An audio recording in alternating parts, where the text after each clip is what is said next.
What's up, everyone? Welcome to the Mon Goals podcast. I'm Mike. He's Kev. This is our second of two Preseason Primer shows, so if you missed the first one, be sure to check it out. In this one, we're going to talk about our partnership with Columbus Crew. We're going to break down what you can expect to see from our midfielders and forwards, and we'll preview our first game of the season against the Rochester Rhinos. Let's go!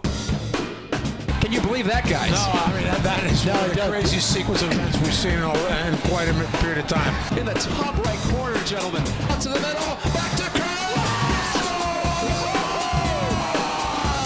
Oh, my God. He stands up next to him out and he jumps it down. So, for those of you who caught our last episode, we were lucky enough to have Hunter Gilstrap, goalie for the Riverhounds, join us. At the end of the show, we did a little lightning round, had some fun, and I mentioned at the end of the show that one of the things we didn't get to ask Hunter was Bill Murray or Chevy Chase. And Hunter was nice enough to get back to us on Twitter, and his response was Bill Murray all day. Kevin, your response? I mean, there's no right answer. I still don't think I have an answer to this. I mean, it's that, and just thinking about it now, I think, you have... I don't know, Chevy Chase was a bit more of the kind of classic, suave, cool guy, whereas Bill Murray was like the playful, I don't know. So I'll say Chevy Chase just to even things out, maybe. And I know you were a Bill Murray one. So here's the deal. In the last episode, you asked me what I would pick, and I went, ugh. And yes, I am torn. But as I listened to that show over again, I thought, no. It's Bill Murray. It's not even close. I totally agree with that. I need to be far more objective on this show and just call it out and be like, this is how it is. Bill Murray all the way. I think you could put Bill Murray's collection of movies, early career, late career, up against any of Chevy Chase's movies. I'm talking everything from Ghostbusters, Groundhog Day, Scrooged, all the way up through his latest stuff with Wes Anderson, and Rushmore is just, you either love it or hate it. I love it. I have forgot about his Wes Anderson. The Wes Anderson stuff is fantastic. I don't know how I forgot about it. I mean, it's great. Yeah. I don't know. And most of you are sitting there going, you guys are idiots. Wes Anderson is terrible. And I don't care. I still like it. So yeah, I don't know. If you're going out to a bar, it's like you want to get like a chill drink with Bill Murray. But if you're going out to a bar to like maybe play the field a little, you want Chevy Chase as your wingman. I feel like there's may be at a bar and Bill Murray may show up and just crash whatever's going on at the bar, or he may be nice. There were stories of him selling preseason minor league baseball tickets at the gate, or he was checking tickets at the gate for people that were just walking in. Like, he just randomly shows up places, and yeah, it's great. So Bill Murray, there you go, Hunter. I agree with you. Chevy Chase. All right, enough of this. So we have a whole lot to get through on this show. As I mentioned, let's start with the partnership with Columbus Crew. So 2 years ago, the Riverhounds had a partnership with another MLS team. There was some discussion about whether or not it was good for the club because there were players moving back and forth, and you can start to see that lack of cohesion that Hunter talked about is so important. Last year we didn't have a partnership with an MLS club. This year we're partnering up with Columbus, and so the goals for partnering with an MLS team. Well, first of all of the MLS teams are now required to partner with a USL club. Most of the MLS teams have gone out and started their own USL club. So you'll see like Portland Timbers 2, New York Red Bulls 2, LA Galaxy 2, or Los Dos. Columbus Crew decided not to go that route. Now, they may do that in the future, but at least for this year, they have partnered up with the Riverhounds. The Riverhounds don't have to partner with anybody. They could be their own standalone team. It's the MLS that has to conform and partner with a USL team. And the goal with that is it allows the MLS to retain experienced players that need minutes, that can't get on the field right now, without having to cut them. So they can keep more talented players on their roster, while at the same time sending some talented players down to the USL. So it expands the talent pool and increases the talent pool in the USL.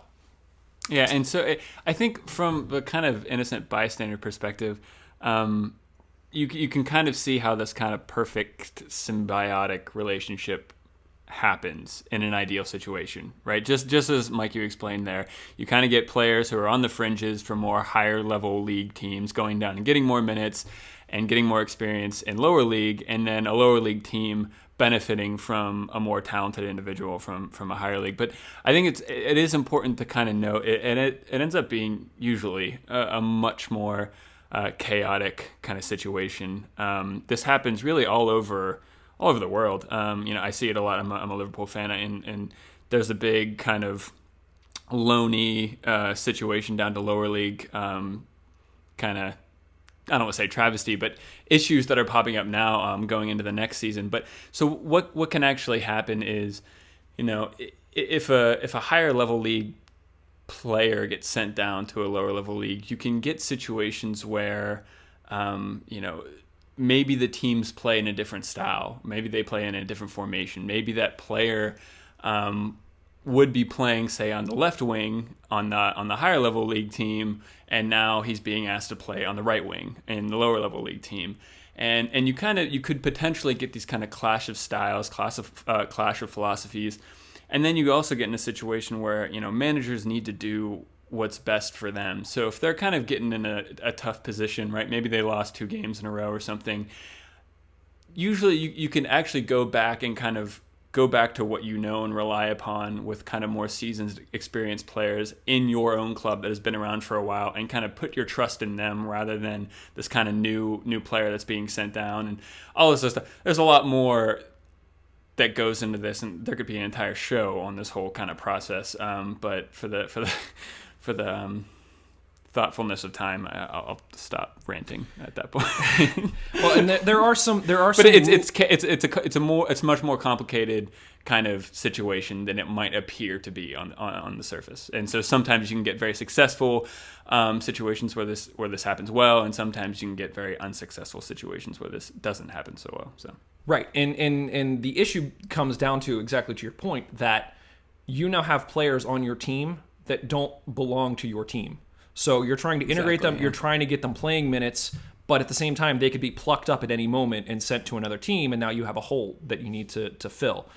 There are some rules in place about how this is allowed to work and how it should work. And props to the Steel Army. You can follow them at Steel Army. They tweeted this out a few weeks ago, sort of the rules, and broke it down.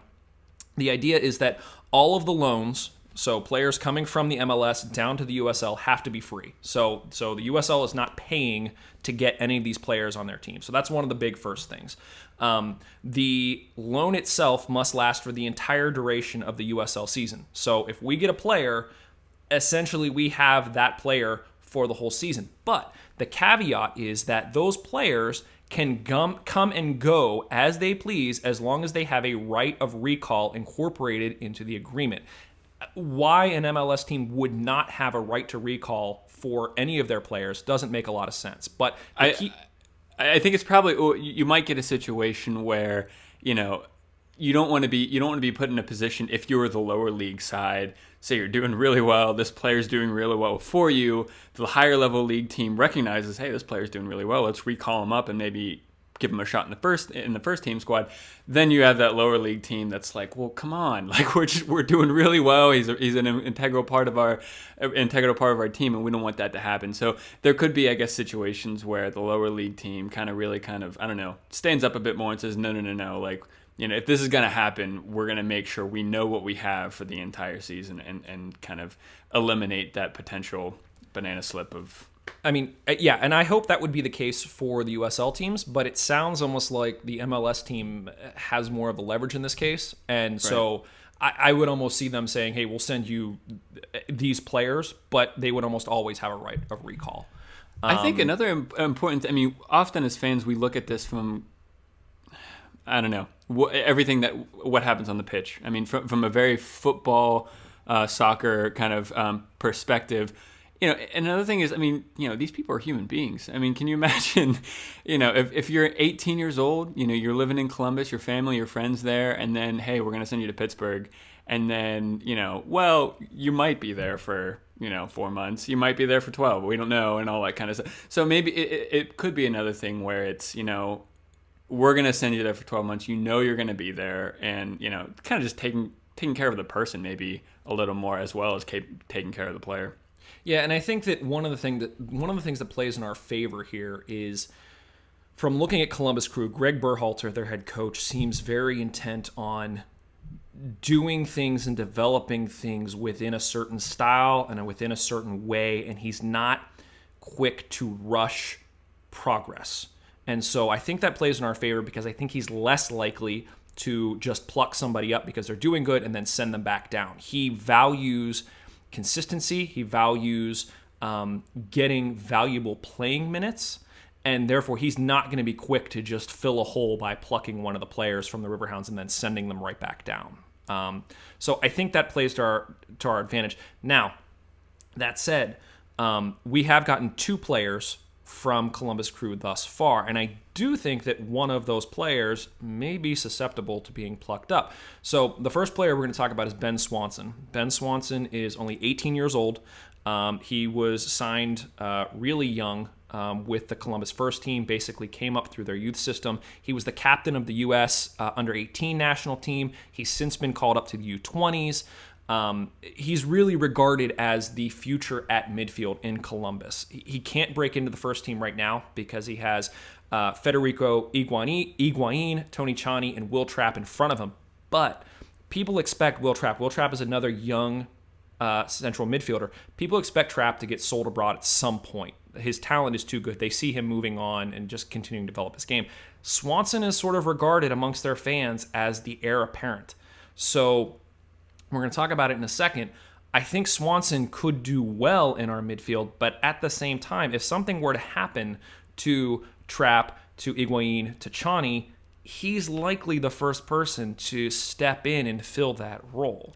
I think 2 things there. I mean, being the captain of your national side team, even at the under 18 level, that's nothing to sneeze at. I mean, that's a very big deal, and usually in kind of national coaching systems, under 18s, under 20s, and all the way up to the senior squad, these coaches talk to each other and they kind of understand and kind of start to get an idea. Yeah, we think he's going to progress nicely through, and usually someone like your captain, they have plans for him going for the future. So I wouldn't be surprised at all if you continue to see Ben Swanson progressing through the American national side.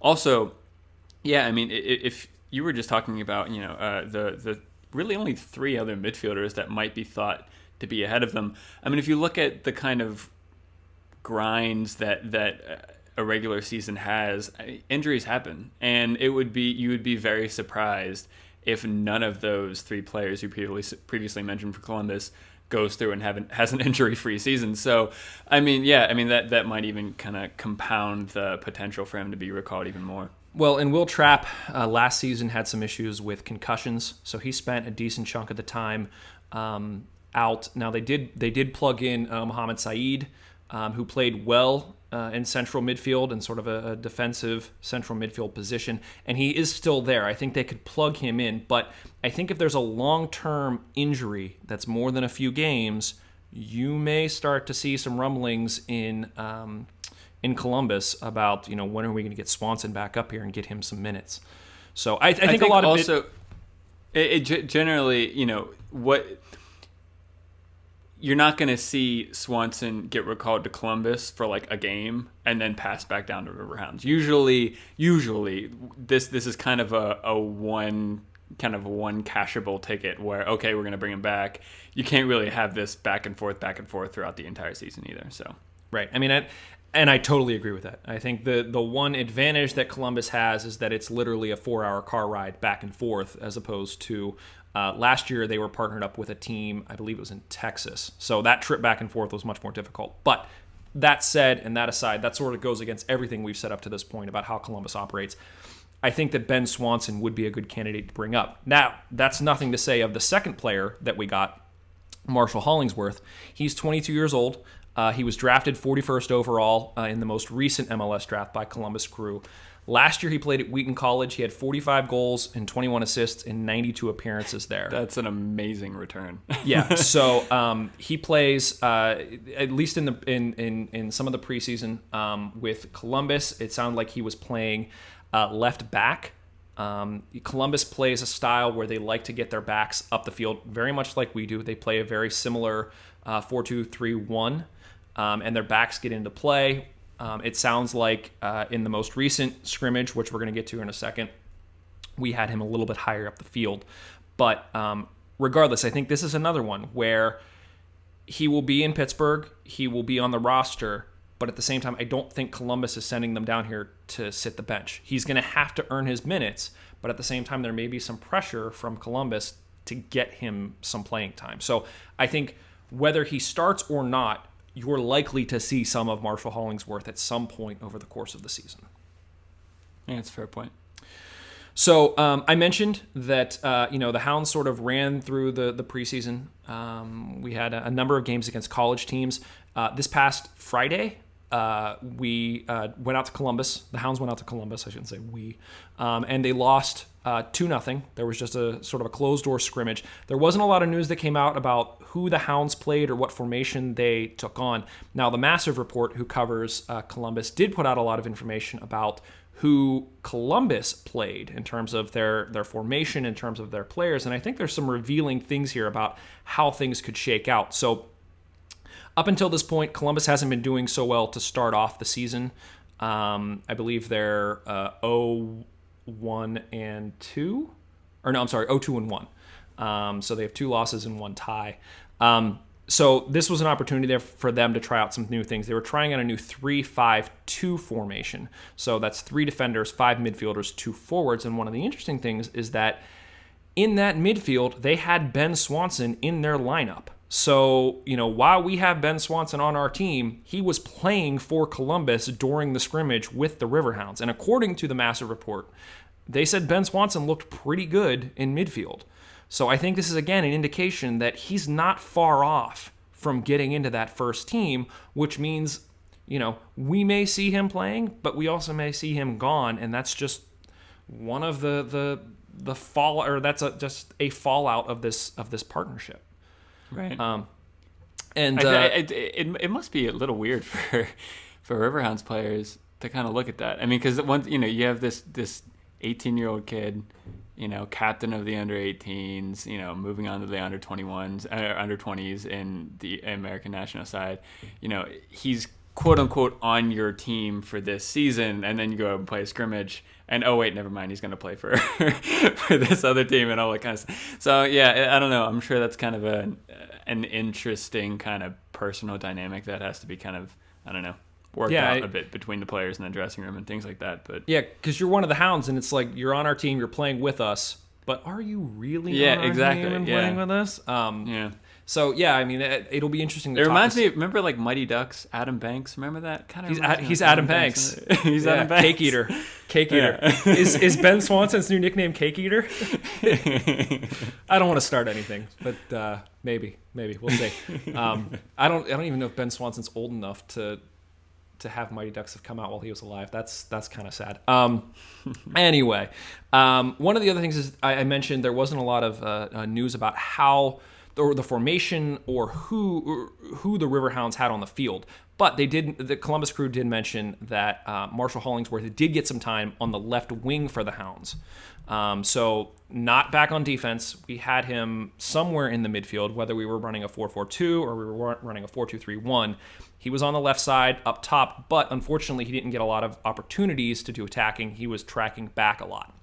That said, yes, the Hounds lost 2-0. But the Massive Report also made a point that there were a number of the times that the Hounds were able to get behind the crew's backline. At one point, actually drawing a PK. They didn't say who took it, but apparently PK was a well-taken PK. The goalie just made a better save, and there were a couple other times that we were able to use some speed and use some passing to get behind their backline. We just weren't able to capitalize on it. So I think that's interesting because, going up against an MLS team, we shouldn't perform really as well. Just from a talent standpoint, we're expected to not win. But if we're able to generate some actual attacking opportunities, that's a positive, especially since in the last show we talked a little bit about the fact that there was some discussion after the other preseason games about a lack of goals. If we're able to get behind an MLS team, we may be further along than some people were thinking. Yeah, it's very promising. Oh, I mean, and like you said, especially with a missed penalty kick, I mean, that could easily be a 2-1 score, and then depending on when that happened, who knows, Riverhounds go on and kind of maybe convert one of those chances where they actually get in behind the Crew's defense. So, I mean, it's a 2-0 loss, but at the same time, you could see an outcome where, the Hounds actually on the scoreboard end up putting up much more of a convincing, fight against the Crew. So, yeah, no, I think it was, all things considered, but that's the other thing too. One of these kind of behind closed doors scrimmages and all that kind of stuff, I don't know how much they're both treating it as a preseason match. I don't know. You don't want to get injured. You're not throwing yourself into tackles, all that kind of stuff. So, and it is your kind of, parent club. And so, yeah, I mean, I don't know how much we can take away from it, but, Yeah, and I'm sure it's not the last we've heard of it. Greg Berhalter was asked afterwards whether or not the Columbus Crew would be open to having more scrimmages against the Riverhounds, and he said absolutely, as long as the schedule allows for it. So this partnership, this arrangement is going to be something that you're going to be hearing about pretty much all season long, especially if they're sending more players down. I believe they can send up to 4 players down to us. And if they're recalling players back, I'm sure we're going to be talking about that as well. So this is not the last you heard of it. Hopefully it's all good things for us. Let's go ahead. We've talked a lot about Columbus here. Let's go ahead and take a break. When we come back, we're going to talk about the midfielders and forwards for the Hounds. We'd love to hear from you. Find us on Twitter at Mon Goals, on Facebook at Mon Goals, and email us at howl@mongoals.com. Any questions, comments, or reactions read on air could win you your own Riverhounds jersey. Thanks! And we're back. So, Kev, in the last show, we talked a lot about defense and goalies. We talked about it with Hunter Gilstrap, goalie for the Riverhounds. Great interview. If you haven't listened to it, go back and listen to our first show. Really good stuff. Really insightful inside information that you're going to want to listen to. So we talked about how we're going to stop goals. And Hunter was pretty optimistic about the athleticism of the group that we have, which is really, really good. Let's now talk about how we're going to score goals. So what we've seen thus far in the preseason is really the Hounds have been moving more towards a 4-2-3-1. And as we talked about, that means 4 defenders, 2 defensive midfielders, 3 offensive midfielders, and a lone striker. Now, in one of the preseason games, we actually went with a 4-4-1-1, but that was sort of the outlier in the group. They could very well come out and play a 4-4-1-1, but it sounds like things may lend themselves, especially as we start to talk about this next game, to a the 4-3-2-1 or 4-2-3-1. Sorry. And I mean, and when you get on the pitch, the differences between a 4-2-3-1 and say a 4-4-1-1 really is just how attacking those side players actually want to be, because they can easily kind of slide up and make a 4-4-1-1, a 4-2-3-1, and vice versa. And so you can set it up however you like, but especially if you want to play a more kind of flexible style of play, you'll get these kind of changes in and out of possession a lot over the course of a game. Yeah. So let's start by talking about the players that could likely fit into that 2 position. So these are midfielders that sort of sit right in front of the defense, provide some defensive cover, and also sort of start the attack by moving the ball up to the midfielders who are up in front of them and also the forwards. And so we have 2 returning players who were with the Hounds last year who, for the most part, seem to have fit into these positions over the course of the preseason. That's Mike Green. Mike Green is 26 years old. He had 25 starts with the team last year, albeit they were sort of all over the field. They weren't necessarily in this holding midfielder position. And also Stephen Okai, who is from Ghana. He's 27 years old. His first year with the Hounds was last year. He had 22 starts. Both of them know the system. They've worked with Coach Stevens before. Kevin, any thoughts on the 2 of them pairing up in front of the defense? Yeah, I'm really optimistic. If Green and Okai can stay healthy and kind of play game in, game out, I mean, if you just look at their age, 26 and 27 years old, that's a kind of good, at that point in your career, you're still young enough where you have the legs to get around a pitch, but you're now old and experienced enough where, your game intelligence is much more further on. You have the first 5 yards in your head. You know what you're going to do. And yeah, I mean, in the pairing, we probably talked about it a bit before. I think the pairing of Okai and Green is just a really kind of positive pairing. Okai being maybe a more dominant, defensively minded player, with Mike Green being maybe a more creative kind of playmaker type character. I honestly, I mean, in this formation, that kind of those two holding midfielders, those two defensive midfielders can be thought of as kind of the heartbeat of the team. And so you want players there who know what they're doing. These players aren't going to be able to hide on the pitch. They're going to be at the center of everything at all points in the game. So, I'm very excited to see Green and Akai play over the course of the season. I think we've seen enough starts from them in the preseason to be optimistic of that going forward. And also, I don't know what your thought, but potentially, Ben Swanson might be slotting into that position as well. I don't know that much about Ben Swanson. I don't know if he's going to maybe a more attack-minded player or if he's more of a playmaker or anything like that. But Ben Swanson, a.k.a. Adam Banks, a.k.a. K-Gear. Ben Swanson, he has some attacking abilities, but I think that like for like, the talk out of Columbus is that he's very much like a Will Trapp. And Will Trapp has some attacking qualities, but he much more leads the attack from that back line. Oftentimes you'll see him drop all the way back in line with the center backs and then start to play forward. Now, I haven't seen enough of Ben Swanson to actually know for certain that's his style. But from what I hear, he may end up being sort of a defensive midfielder, which means he might be able to plug in and play that defending midfielder position.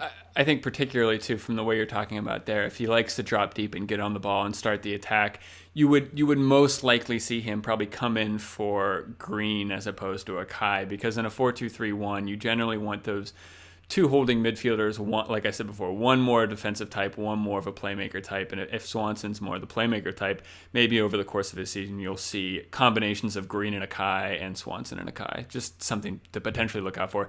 This could all be crap. Who knows? That could change in coming games, but we'll see. Yeah, and honestly, this is all just sort of predictions on our part at this point, based on what we've seen thus far in the preseason. We could go out and sign some new players tomorrow, and they could plug in, and we'll have to update on that. So we'll see. That's a little bit about the defensive midfielders. So as we talked about, if we're playing a 4-2-3-1, that would sort of be the two that sit in front of the defenders. Let's talk a little bit about the attacking midfielders. So these are the three that sit in front of those two. And we have a number of players returning. Kev, you want to talk about at least the two that we think have the positions pretty much locked down in those three positions? Yeah, so Saliba Mulatto, 7 goals and 7 assists last season, was the USL Player of the Week once last year and made the USL Team of the Week twice. Fan favorite of the podcast. I mean, he's one of my favorite players. He looks like a very intelligent player, as well as having the technical capabilities to not only score goals but also create goals. And he has some presence about him too. He's not going to be knocked off the ball easily. Also, Kevin Kerr, well known to Riverhounds fans, 11 goals and 10 assists last season. Important to note, has been named the captain of the team this year. So that's big. I think that's pretty important to know, and I think well deserved. I like the kind of passion that Kevin Kerr kind of shows. Wears his heart on his sleeve and everything like that. I mean, it's good to see. He's generally a creative attacking player, pops up all over the field, and made the USL Team of the Week once last year, and was named All USL Second Team last year. So one thing that we noticed, especially as we went back and reviewed a bunch of the games from last season, Kevin Kerr popped up, like Kevin said, all over the field. Oftentimes he would start on the right side, and then you would see him up top as a forward, and then you'd see him shift back to the left side, basically just trying to find space and be that creative outlet. Now, one of the things, in one of the games, I can't remember which one, it was really interesting.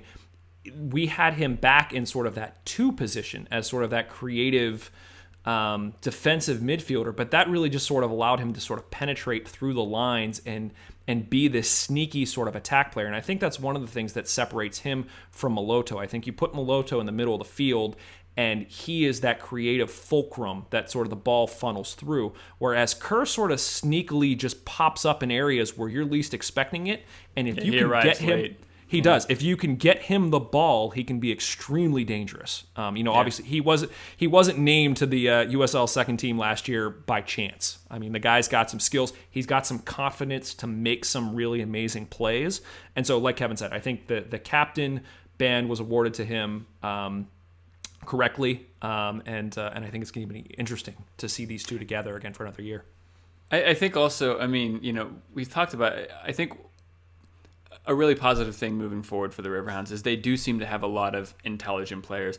I think you can see some players, some of the times where you can tell they kind of have the raw skills, the raw talent, and maybe they're just like really fast or all that kind of stuff, but they don't really know what they're doing all the time. They can kind of just burst up it. If they're a fast, pacey winger, they'll just burst up the line, kind of get to the end third of the field and not really know what to do with it. Kevin Kerr, he knows what he's doing with it, and he knows where to pop up, he knows where to be, and he knows where to put the ball. Yeah, I mean, I know we're not really talking about last year, but Tyler Pascher was sort of he was perfect. You just described him perfectly. I mean, the guy had loads of speed, and you would just see him fly past players, but the problem was sometimes his first touch was a little too heavy, or once he got it, his decision-making wasn't spot on, and that is not the case for neither Mulatto or Kerr. Both of these guys know exactly what they're doing when they have the ball, and I think that they are going to be the reason why our attack is going to be feared over the course of the season. Because both of them could just make stuff happen on a whim. Yeah. But so they're returning. But in addition to that, obviously we lost Rob Vincent in the offseason. So we've had to replace, the goals that he scored. And it seems like we've done a pretty decent job in terms of the players we brought in. Kev, you want to talk about them a little bit? Yeah, so the first one, Romeo Parks, I am super excited about him.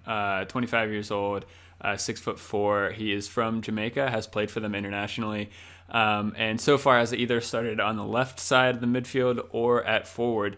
I think the important thing to note, him being 6'4", he's not just a big kind of strong guy too. He has pace. He can go by players.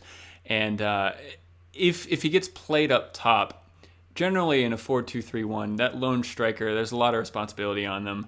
You need them to kind of be able to do all the kind of things you need a striker to do. He needs to be able to hold up the ball when you need to keep possession. He needs to be able to kind of make runs back in behind their defensive line. He needs to be able to head the ball. He needs to be able to hit the ball from distance.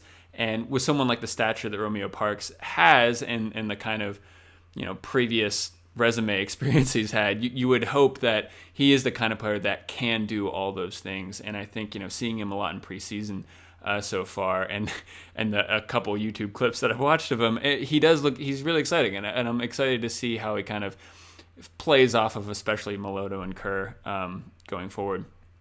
I don't know if you have any other thoughts on him personally before we move on to other people, Mike. No, I'm excited to see. We talked about how I think it's going to take a lot to supplant Mulatto and Kerr in that sort of offensive midfield position. I think Romeo Parks falls into that category as well. I think in every preseason game, like you said, he's either played on the left side or he's played up top. So it seems like we're intent on getting him on the field one way or another. So whether he's in the midfield or whether he's up top, you're going to be seeing a lot of Romeo Parks, at least to start off the season. We'll see how things shake out from there. In addition to Romeo Parks, as we mentioned, Marshall Hollingsworth from the deal with Columbus, you're likely to see some of him as well. And the other one that we'll mention is Alex Harley. He's only 23 years old. He was named one of the NASL's 11 young players to watch in 2015 when he played with the Atlanta Silverbacks. He's gotten some minutes. What I'm excited to see about him, once again, there is one or two YouTube clips of him throwing around there. So it is kind of interesting to note. He's the nephew of Emmanuel Adebayor, which is pretty interesting. Adebayor plays largely in the English Premier League. And so I've watched him kind of over the past couple years. He's played for a couple different clubs. And on his day, Adebayor is a really good striker. And so hopefully, being in the family, Harley's going to be very something similar. And watching him on the YouTube clips, the thing I think I like most about Harley is he has some attitude and bite and passion about him. He's the kind of player that you don't want to play against and you want to have on your team. You know, he'll get in your face, he'll be aggressive, he'll bark at the ref and all this other stuff. He wants to play, he wants to score goals, and he wants to win. And you know, that's, as a fan, you want players that want to do anything to win, and he seems like that kind of player, which is really exciting. So yeah, I'm pumped to see him play. That's awesome. So that sort of wraps up the midfield. You know, we talked about, it's actually sort of two separate segments. It could end up being one segment, but sort of having defending midfielders and attacking midfielders. There's obviously other players on the roster as well, but these are the ones that we think you're likely to see. You know, so we mentioned, you know, the two defensive midfielders. We've been seeing a lot of Mike Green and Stephen Okai. And then in terms of the attacking midfielders, you're looking at Saliba Mulatto and Kevin Kerr, and likely either Romeo Parks, maybe Hollingsworth. Let's get into the forwards. So when you're playing a formation of the 4-2-3-1, you mentioned, you know, Kev, that there's a lot that's put on the shoulders of that one forward whose job it is to basically get up the field, hold up play. We have really two different players that have seen some time up top, in addition to Romeo Parks, which we talked about. Kev, you want to talk about those two guys? Yeah. So Corey Hertzog, 25. He was at Penn State before being drafted by the Red Bulls in 2011. The kind of thing, like the token thing that I feel like you always have to say when you talk about Corey Hertzog is he played alongside Thierry Henry. For those of you who don't know, Thierry Henry was arguably one of the best forwards to ever play the game. He was very successful in the English side Arsenal, and also had a very positive kind of national career with France. So, I mean, yeah, to be able to play alongside with someone of Thierry Henry's caliber is obviously only positive. But yeah, he's bounced around a bit, played for the Tampa Bay Rowdies last year, and he had 4 goals and 1 assist in 26 games. Not exactly the return you want to see for a starting forward, but he obviously has a lot of talent and a lot of skill, and he's still young, so... Yeah, he made a lot of noise in that first preseason game against Penn State as well, where he got the start. He did not get a goal, but apparently he had a number of shots that were really dangerous, and he was really active in the attack. We haven't heard a lot from him, at least in terms of the starting lineup for some of the other preseason games. He wasn't in the starting lineup, but I'd be shocked if we don't see more of Corey Hertzog as the season sort of, you know, moves on. I think he's just too talented to keep off the field. So that's a good problem to have. All right, and then so yeah, the second one being Dwayne Ewert, 1 goal this preseason, a header against Penn State, and got a start in the following games against Ohio State. Young guy, 18 years old, and he played for Canada in the 2015 under-17s CONCACAF championship. So. Another interesting one to kind of look out for. It looks like he played in the kind of earlier preseason games, and then maybe didn't get the starts in the later preseason games. So we'll have to see how that kind of, I don't know, shakes out as we're looking to the season opener with Rochester. Yeah, but you know, one of the things that we noticed last year, the Hounds like to use their subs. So I think regardless of how we set up to start the game, these are, again, names that you will likely see regardless in potentially a majority of the games. You're going to see somebody like a Hertzog, if he's not starting, get subbed in. Or if you don't see, you know, Dwayne start the game, he's likely to get subbed in. So just something to keep in mind. We will obviously see more of these players as the season progresses. And I think it's exciting. I think you have a lot of youth on this team, a lot of energy on this team. And, you know, whether or not we can replace somebody like a Rob Vincent in terms of the goal production, we'll have to wait and see. You're never going to replace a top scorer of that caliber. All you can do is try to replace the numbers in different parts of the pitch. No one player is going to come in and be a substitute for Rob Vincent. Really, no combination of players is going to be a direct substitute for Rob Vincent. But yeah, it's going to be. So I think, at least as fans, I think it's important to kind of make sure, especially with the new players, to kind of give these guys time to bed in, get comfortable in their new kind of in their new team, in their new living situations, all this kind of stuff. So yeah, because it can be. I think it can be frustrating as fans as you lose your top goal scorer, and then you have such high expectations on people to kind of fill their shoes. But it's a slow process. We just got to remember that sometimes, I think. Yeah. So that's sort of the preview of the midfielders and the forwards. Hey Kev, so the USL kicked off this past weekend. There were only 2 teams that didn't kick off this weekend from the Eastern Conference. Guess who those 2 teams were? I don't know, Mike. Who are they? Yeah, it was the Riverhounds and the Rochester Rhinos. That just felt crappy to have to sit back and watch everybody else play, and we have to wait yet another weekend. But it's just building up. It's building up to the main show. It's building up to the main show, and it gave us a little bit more time to get this preview together, and so we can get it to you. So let's dive into it. Rochester Rhinos preview. Obviously, we're going to play them in our home opener next weekend. I shouldn't say next weekend. It's actually this weekend, April 2nd at Highmark Stadium. If you haven't got your tickets yet, get there. It's going to be a lot of fun.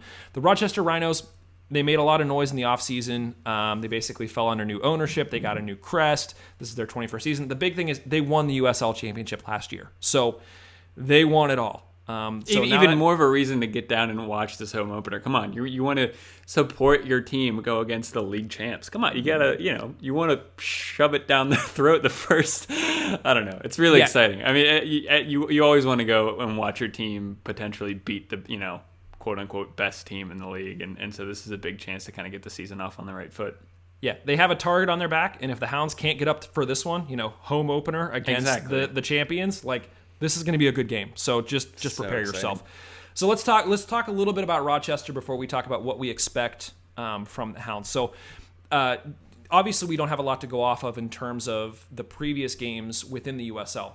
They did play 3. They basically have had 6 preseason games thus far. They played 3 games against college teams, but then they also played 3 games against pro teams, which, the Hounds really focused on college teams, and then they had the one scrimmage against Columbus Crew. So that may be interesting just to sort of see whether or not Rochester's level is a little bit higher from playing the pro teams. In terms of how they did in those games, they either tied or they won their games against the college teams. But then against the pro teams, they either tied or they lost. Their first game that they played against one of the pro teams, they played Ottawa Fury of NASL. They tied 3-3. After that, they weren't able to produce any goals. And this is a little indicative of what we saw towards the end of last season with them, where, they tied 0-0 to FC Montreal of USL, and then they lost 1-0 to Toronto FC 2 during this preseason. So the way that they won it all last year was they did it by playing solid defense. They only conceded 15 goals all season, that's over 28 games. That's half a goal per game. That's ridiculous. Yeah, that's really good. Their total record was 17, 1, and 10. They only lost 1 game all season, and that was the Charlotte Independence. So how did they do that? They did it basically by playing suffocating defense, by not allowing you to score, and then just countering as you're trying to push forward. And I think that we're gonna see something similar. It seems like they're returning some of their players from last year. Kev, do you want to talk a little bit about sort of the players to watch? If you're at the game, who are 2 of the guys that we should watch out for, and what are their numbers, and get people filled in here. I think before we actually get to that, I actually do want to make a point. So, you mentioned before they conceded only 15 goals last season in 28 games. They had a plus 25 goal differential, meaning that they scored, if I'm doing the math correctly, 40 goals. So they scored 40 and let 15 in. Really, though, 40 goals over 28 games, they're not really blowing teams away, especially drawing that many games as well. So they're not impenetrable. They're not like amazing teams of yesteryear where they're just they're wiping the floor. They're not. These are close games. This is a team to get at, and especially Riverhounds need to be positive on things like set plays, corners, things like that, where they have chances to kind of break them down. Anyway, I wanted to make that point out. This isn't a lost cause before we get started by any means. So anyway, okay. So what to expect? What to expect from Rochester? Players to watch. One of them, Tony Walls, midfielder.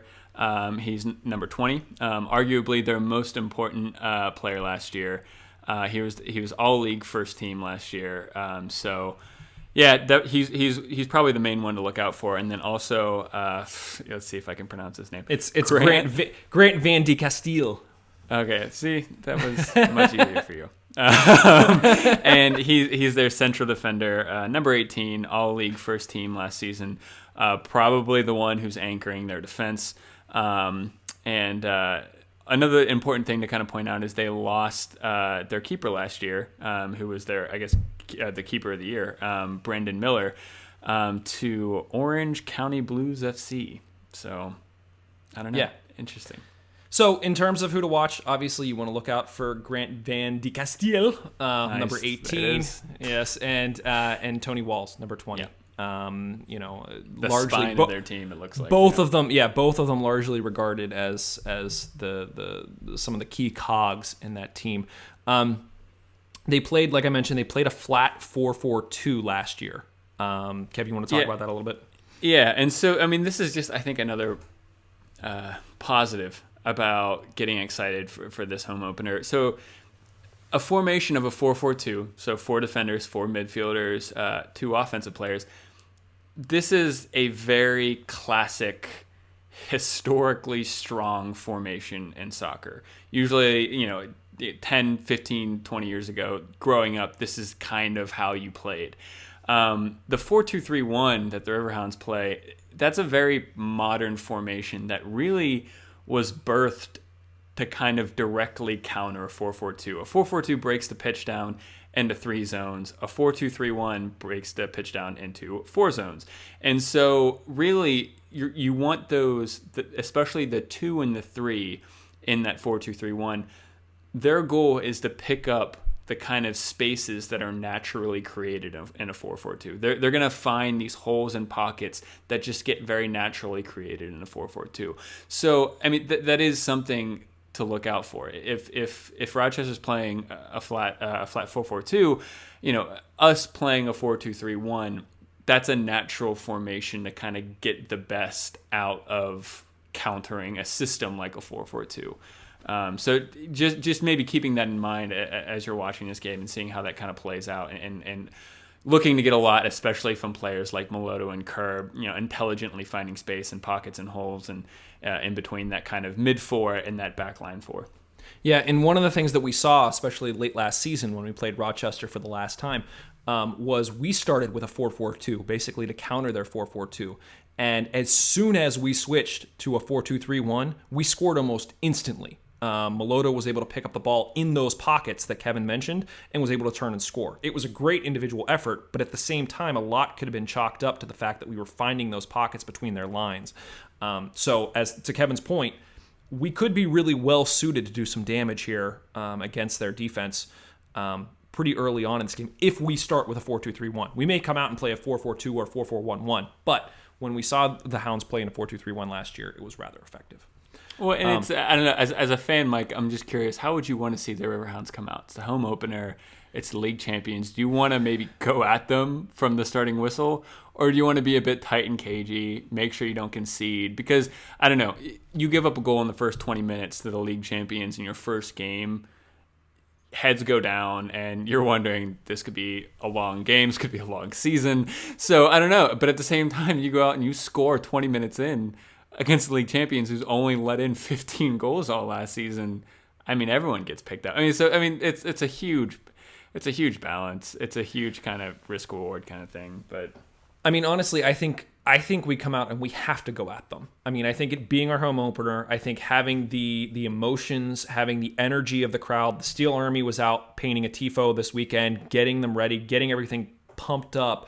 I think you have to go at them. And one of the things that, Kevin, you and I talked about in the preseason and shows that haven't aired is the Hounds scored the first goal in that game against Rochester late last season, and we kept going at them. Even though we knew that Rochester averaged half a goal allowed per game. We got 1, and we said, we're going to get 2. And that kept Rochester on their heels. Now, unfortunately, Rochester was able to strike on sort of a counter play and tie up that game 1-1. But at the same time, at no point in that game did I think that we were out of it. And so I think that coming into this game, it's the home opener. I think you go out and you punch them in the mouth, and you get that first goal, and you just keep taking it to them. I can get behind that.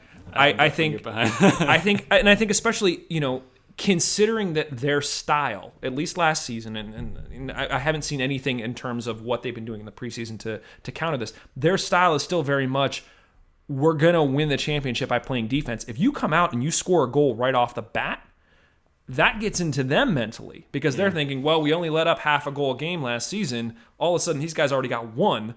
Now what do we do? That may plus they're away, and we're home, all that kind of stuff. Yeah, they're away, we're home. That may start to open up the game a little bit more, and that may provide us with even more opportunities to score. Now, again, we're coming fresh out of the preseason. They're coming fresh out of the preseason, so there may be some rust that everybody has to shake off. But I think in terms of how you approach this game as the Hounds, I think you have to go after them.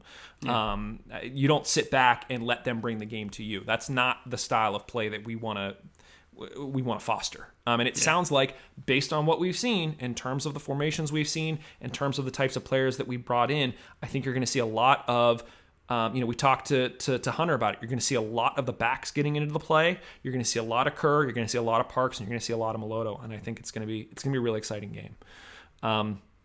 So in terms of the formation that I think we may see, and this is pure speculation. They could end up starting Mario Lemieux at central defense. I don't even know. He would be amazing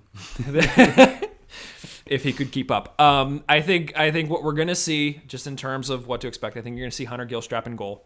I think you're going to see Jordan Merle, who we actually just signed this past week, so he's official now. He was basically playing the entire preseason without a deal. We got the deal done. Fantastic. Jordan Merle on the left side defense, Willie Hunt in the middle, Sergio Campbell in the middle, and likely Isaiah Schaefer on the right side. If not Schaefer, you're looking at Caleb Postlewaite. In front of them, we talked about Mike Green, Stephen Okai, potentially Ben Swanson.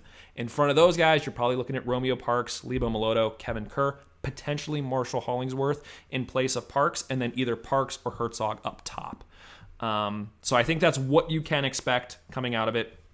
In terms of, I mentioned last season, especially when you look at the USL, there's a lot of turnover in terms of players and where they go, whether some are moving up, some are moving to the other team. So you can't use it as a great barometer for how teams are going to perform this season, outside of looking at particular formations and returning players. But Rochester and the Hounds met 3 times last year. Hounds lost 2 of those games, and we tied 1 of those games. The one loss was a waterlogged game that really shouldn't have even been played. I went back and watched it this weekend. It was absolutely ridiculous. Kevin Kerr beat their goalie, was wide open on net, passed the ball into the net, and it literally stopped dead in a puddle 2 feet from his foot. And they basically scored on a PK that shouldn't have been awarded because the game shouldn't have even been played at that point. But regardless, I'm just ranting at this point. A little upset there. Gosh, I didn't think I was that upset, but then I watched the game, and even, my 8-year-old son walks in and goes, "This is ridiculous. Like, they shouldn't be playing." So, like, it's bad when he's complaining and saying, why is the field all shiny? Because it was water. There was no field. And thankfully, Rochester went out and replaced that turf in the offseason, so it's not going to be waterlogged, hopefully. Score predictions. Kevin, how do you think this one shakes out? And here, I'm gonna preface this by saying we're gonna put our score predictions on the website, and we're gonna put some sort of I don't want to encourage gambling. There's going to be some sort of competition. So whoever gets the most score predictions right by the end of the season is going to have to do something. We need to figure out whether it's like buy the other one dinner or whatever it may be. This is going to be a board bet that's going to go up on the website. So let's do this. Choose wisely. Let's do this. Put me in the hot seat first. Okay. Yes, I am. This is like the Price is Right. I'm going to bet $1. Go ahead. So okay. All the games between us and Rochester, at least last season, were low scoring. You wouldn't expect really any team to get above 2 goals in this game. I'm gonna say a 2-1 win to the Hounds. Home opener, big statement. I'm gonna say a 2-1 win because I think first game of the season you're gonna get a little nervy. People aren't gonna be maybe, I don't know, defensively astute as you would be in mid-season. So hopefully we see an open game. But I don't know if we're gonna see it. I'm just saying this because this is what I want to see. I don't want to see a 1-0 or a 0-0. I want to see a 2-1 win to the Hounds. That's what I'm hoping for. and I should have let you go on first because now you stole my prediction, so I can't really take that. We should also quantify how these predictions would work. I think what we do is if you pick the winner correctly, you get 1 point. If you pick the score line correctly, you get 3 points. So if you pick the wrong winner, you get 0. Sure. So, okay. So I think with that said, I am going to go out and I am going to say, 2-0 Hounds. I think we come out, like I said, I think we punch them in the mouth. I think we get a goal before halftime, and I think we come out shortly after halftime and we get another one. And I think that our outside backs sort of keep their outside backs and midfielders at bay. And I think that Willie Hunt and Sergio Campbell sort of lock it down. I think it's going to be, I mentioned squeaky bum time towards the end in terms of them trying to pick another one up. But I see us coming away 2-0. So that's my prediction. And I'm going to stick to I'm it. never going to not pick a Hounds win. You realize that, right? Like, it's never... Well, yeah, I know. I'm always picking... We'll figure that out later. We'll figure that out later. It'll be fine. The only other thing that I had on here, Rex the Rhino versus Ammo the Hound in terms of mascot. Who wins in a fight, Kevin? I mean, this is another case where you're just going to pick the Hounds. To be completely fair, no. I mean, if we're being like biologically like Darwinian about this, Rhino's probably beating a Hound. Come on, but who knows? Biologically, yes, I will give you that. But Rex the Rhino, I don't want to say has had one too many dinners, but definitely is a little bit rounder around the midsection. Yeah. Whereas Ammo seems to be fit and game ready. I think, very fitting to each side, Mike. Yes. Kind So of more of a tank versus athleticism. Yes. So I think that I think Ammo could take them. I mean, if we're just looking, if it was literally like, what was that? There used to be a claymation show. It was like Celebrity Deathmatch or something like that. If it was literally Ammo versus Rex in a ring and it was them and their body type, I think Ammo takes it. So Fair take enough. that, Rochester. That's pretty much it. We covered a ton in the show. We're coming up on an hour here. We talked about the partnership with Columbus. We talked about our midfielders and forwards. We talked about the preview with Rochester. Stay tuned. Typically the schedule, just so you know coming forward, is we're likely going to have a new show released by Tuesday every week. It may be on Monday. It's definitely going to be before Tuesday, where we will not only recap the game from the previous weekend, but we're also going to preview the game for the upcoming weekend. So in this case, we just previewed Rochester. You can listen for us before Tuesday next week, where we're going to talk about the Rochester game, and we're going to turn around and talk about the next game that's coming up after that. So, so expect to have a new podcast waiting for you on Tuesday mornings. If you're lucky, it may be a day early. But otherwise, I think that's all we have. Anything else, Kev? I think that's it. This is exciting. Now we're finally into the regular season. This is great. Here we go, man. Preseason is over. Let's lace them up. Let's get ready, Hounds. Everybody head out to the home opener on April 2nd. Absolutely. Get there, have fun, be loud, support the team, help them get the 2-0 win so that I beat Kevin in this board bet. And you know what? Like I said, if you have any questions, comments, reactions to either the show or the game, hit us up on Twitter at Mon Goals, or you can email us howl@mongoals.com. Kevin, you mentioned we're not on Facebook yet. We're now on Facebook, so you can hit us up there as well. And if you send us a question, comment, reaction, and we read it on the air, you will automatically be entered to win a Hounds jersey at the end of the season. So whatever your ideas, whatever your thoughts, get them to us. If we read them on there, make them good, make them funny. We like funny, so make us laugh, and you will definitely get on the show. We're not very funny, so we are not very funny. We are not very funny. No, absolutely not. So otherwise, I think that's it. Thank you, everyone, for listening. Stay tuned, because we will talk to you very, very soon.